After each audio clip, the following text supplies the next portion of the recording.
And we've made it. We are about 9 months out now since the next election. We've officially survived a borderline fascist and now a dementia-riddled old man. So obviously the worst is behind us. Following big wins in New Hampshire, President Biden and former President Trump have now shifted their focus to a general election rematch. You know what? Fuck this. 0 and liftoff of Space Shuttle Atlantis on a mission to build, resupply, and to do research on the International Space Station. This is Atlantis to Houston. We have a problem. This is Houston. What's the problem? There seems to be a person who has snuck aboard.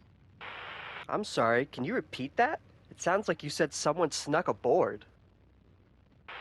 Yes, he's currently... 1 second. Please, you can't make me go back down there. You gotta let me stay.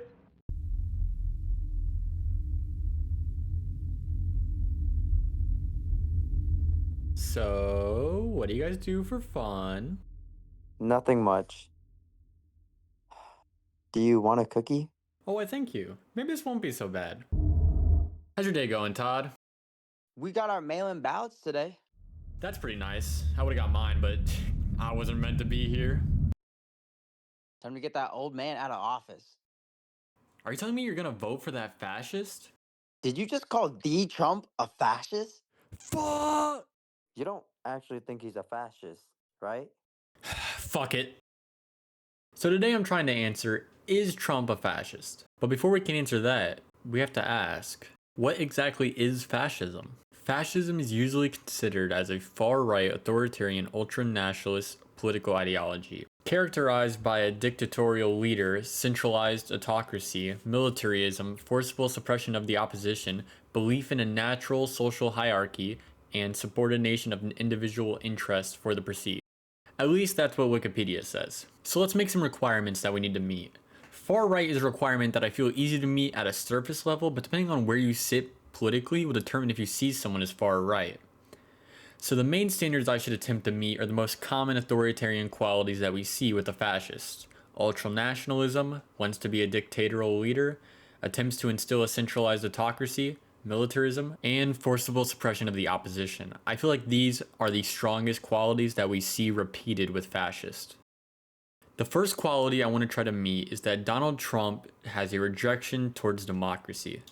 I think to show rejection of democracy, I'd have to point to an instance in which Donald Trump interfered or tried to change the outcome in a democratic election.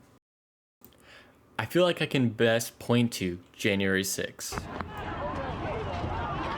No, not that January 6th, although I think that shows a lot. I don't want to sit here and argue that. I'm talking about the 7-part plan Trump had to overturn the 2020 election. I know, you probably thought I was going to go into, January 6th being an insurrection and how an insurrection can't run for office, which I could easily, but I'd rather just let the court case play out for that. I'd rather point at the fact that Trump and his administration made a plan to knowingly overturn the election. You can make the argument that he thought it was stolen from him, but most of his administration that he planned and asked to look into these all came back and said he lost legally and lost correctly. He knew that he lost, and his entire team was telling him that.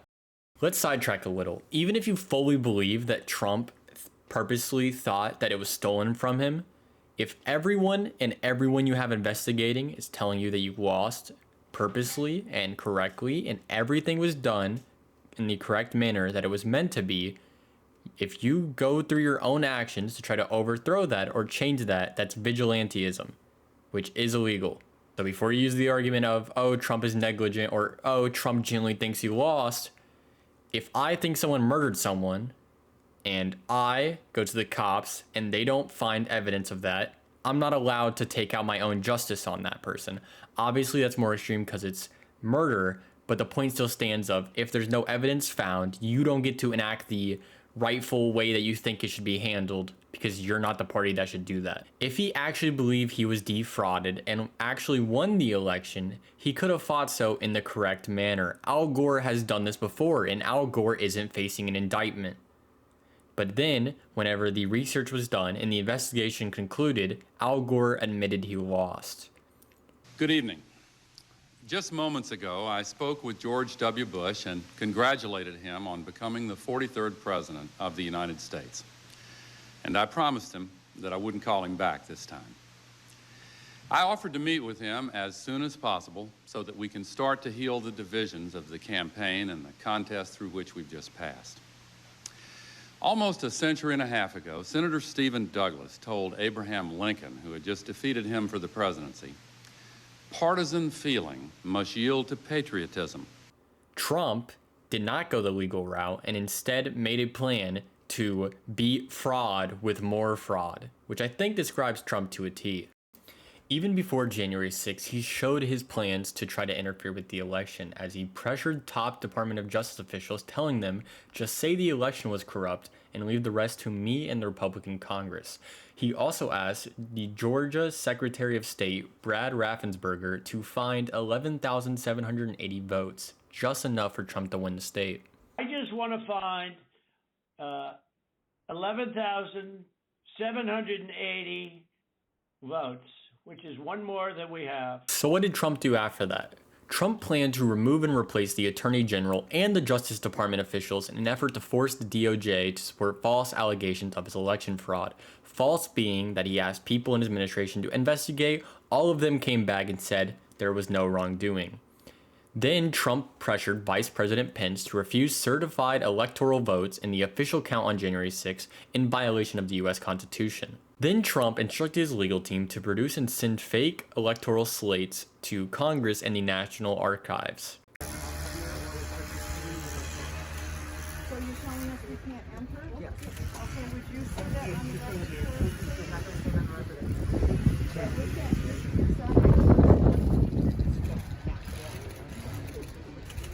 What did he say? He said we can't enter. What I said was, for the Capitol Commission, for the Governor's Office, for the Speaker of the House, for the Speaker of the Senate, the Capitol is closed unless you have an office here to conduct business today, or if you are taking part in the Electoral College process. Anybody else is not permitted to come in the Capitol. They are here to... Yeah, the electors are already here, they've been checked in. They're also electors. Capitol's closed. All 16 electors that we've been advised by the governor's staff that we're going to be here to vote in the Electoral College have been checked in, they're already here. Trump then on January 6th summoned a mob of his supporters at the White House after he gave a passionate speech about how this election was stolen from him and how they needed to go to the House and fight like hell or they would not have a country to fight for. He obviously sent them there to protest the certification of the vote. Now it is up to Congress to confront this egregious assault on our democracy. And after this, we're going to walk down, and I'll be there with you. We're going to walk down. We're going to walk down. Anyone you want, but I think right here, we're going to walk down to the Capitol. And we're going to cheer on our brave senators and congressmen and women. And we're probably not going to be cheering so much for some of them. Because you'll never take back our country with weakness. You have to show strength, and you have to be strong. Even though he knew he lost. I will be charitable towards Trump and say that there was no call to violence there. There was no, go attack them. But when you say fight like hell or you won't have a country to fight for, it gets a little vague. And we fight. We fight like hell. And if you don't fight like hell, you're not going to have a country anymore. Trump then ignored multiple requests to speak out in real time against the mob violence. He instructed his supporters to disband later on, but failed to take any immediate action to halt the attack on the Capitol. Instead, he was calling people to see if he could stop the certification of the vote. One of the calls that he sent out during the January 6th riot went as follows. Senator Tuberville, or I should say Coach Tuberville, this is Rudy Giuliani, President's lawyer. I'm calling you because I want to discuss with you how they're trying to rush this hearing and how we need you, our Republican friends, to try to just slow it down so we can get these legislatures to get more information to you. And I know they're reconvening at 8 tonight. But the only strategy we can follow is to object to numerous states and raise issues so that we get ourselves into tomorrow, ideally until the end of tomorrow. I know McConnell is doing everything he can to rush it, which is kind of a kick in the head, because it's one thing to oppose us, it's another thing not to give us a fair opportunity to contest it. He wants to try to get it down to only three states that we contest, whether there are 10 states that we contest, not 3. So if you could object to every state, and along with a congressman get a hearing for every state, I know we would delay you a lot, but it would give us the opportunity to get the legislators who are very, very close to pulling their votes, particularly after what McConnell did today. It angered them because they have written letters asking that you guys adjourn and send them back the questionable ones, and they'll fix them up. So this phone number I'm available on all night, and it would be an honor to talk to you. Thank you. You can see that he's saying they're trying to rush the vote, although they're following the same procedure they have for the last 200 years. And you could say that, hey, maybe he, back to the main point, thinks that there's actual fraud going on. Yet Jack Smith claims he has witnesses that admit that Trump has said privately that he knowingly lost the election. I think I've shown that whether or not Trump actually believes he lost the election due to fraud, he still committed crime. He still tried to defraud the public with knowingly fake electors who he knew weren't certified and was trying to make a plan to deny the people's right to a fair election. Even if he 100% believed that he did lose, you don't make a fraud election more fair with more fraud. A dictator is a ruler with total power over a country, typically one who has obtained control by force. A centralized autocracy is a system of government in which absolute power is held by the ruler, known as an autocrat, and includes most forms of monarchies and dictatorships while contrasted with most democracies. So is Trump trying to be a ruler with total power? I would use my previous claim to show that he's trying to suppress the voting of Americans. But wait, America has checks and balances to help keep out people from getting near total power. One would be that if the president does something illegal, he can be impeached and criminally tried in court if the crime is more serious. So I guess that goes against my point. What am I doing?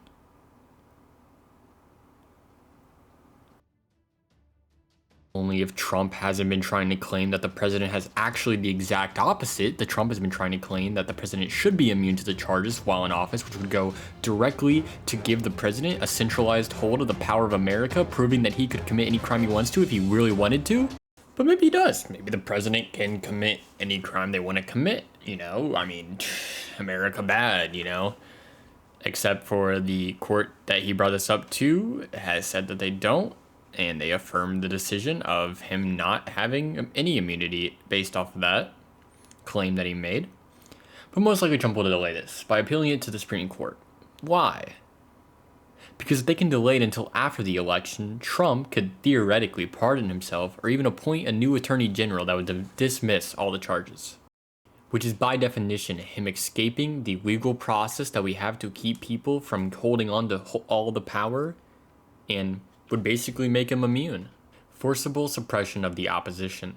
His entire 2016 campaign was ran on the idea of locking up Hillary Clinton. Can fact check him in real time. Last time at the first debate, we had millions of people fact checking, so I expect we'll have millions more fact checking because, it's just awfully good that someone with the temperament of Donald Trump is not in charge of the law in our country. Because you'd be in jail. Secretary Clinton. We want to remind the audience to please not talk out loud. Please do not applaud. You're just wasting time. Which, if you couldn't tell, he isn't qualified to make that statement. And when he was elected and he had the power to even bring charges up, it never happened.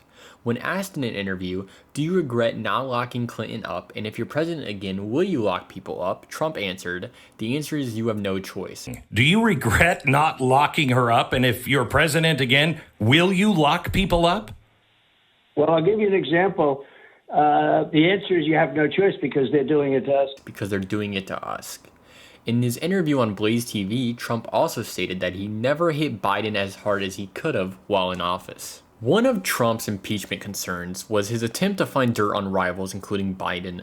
He used aid that was already given to Ukraine and said he would withheld it if they couldn't find him dirt on Biden, even though Biden wasn't even in the race at this point. Many people believe that he was going to, but it was not yet confirmed. But while I was doing research into this, I did see something else pretty funny. Vox made an article in 2020 asking the question, is Trump a fascist?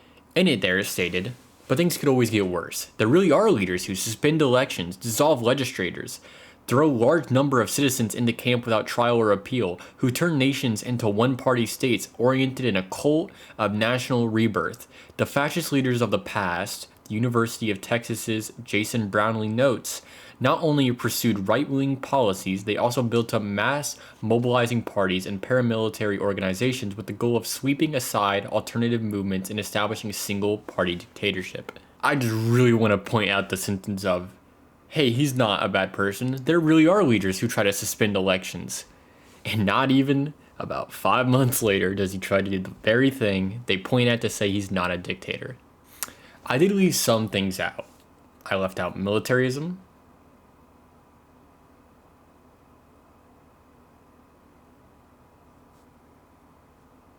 natural social hierarchy,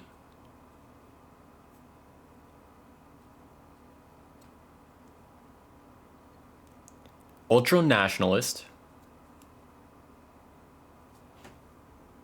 and while I feel as I could have went in deeper and proved all of those, I feel like whenever you're thinking about it, those aren't the main things that come to mind. I think militarism is one of the bigger ones. I think I could have made a bigger argument for, but I think you can be a fascist without doing that, and I feel like that's a better point to make. He's not an Adolf Hitler. He's not a Mussolini. I'm not trying to prove he's the fascist of the past. I'm trying to prove he's the fascist of the future.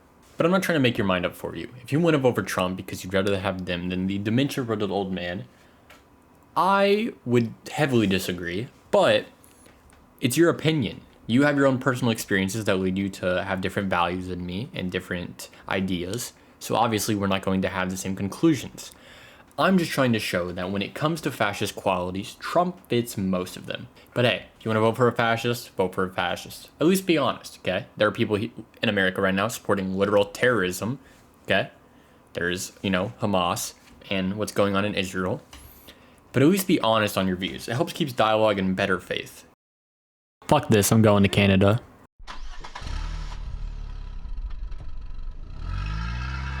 Okay? And with that, it calls for a close. Again, like and subscribe. I made a decision that I was going to be a lot more bipartisan with my channel. I still haven't exactly decided where I'll align, but I feel like if I want to get through, I need to actually be myself and not try to play both sides. There will be instances in which I play both sides, but that's because I will personally be at that point. Same way I'm calling Joe Biden a dementia-riddled old man and Trump a fascist. I think they're both those things. I just think that a man with dementia is a little better than a man who's trying to overthrow the country. Again, the Discord's in the bio. I would like people to join so we can have dialogue that is healthy to furthering opinions and furthering ideas. But have a good day.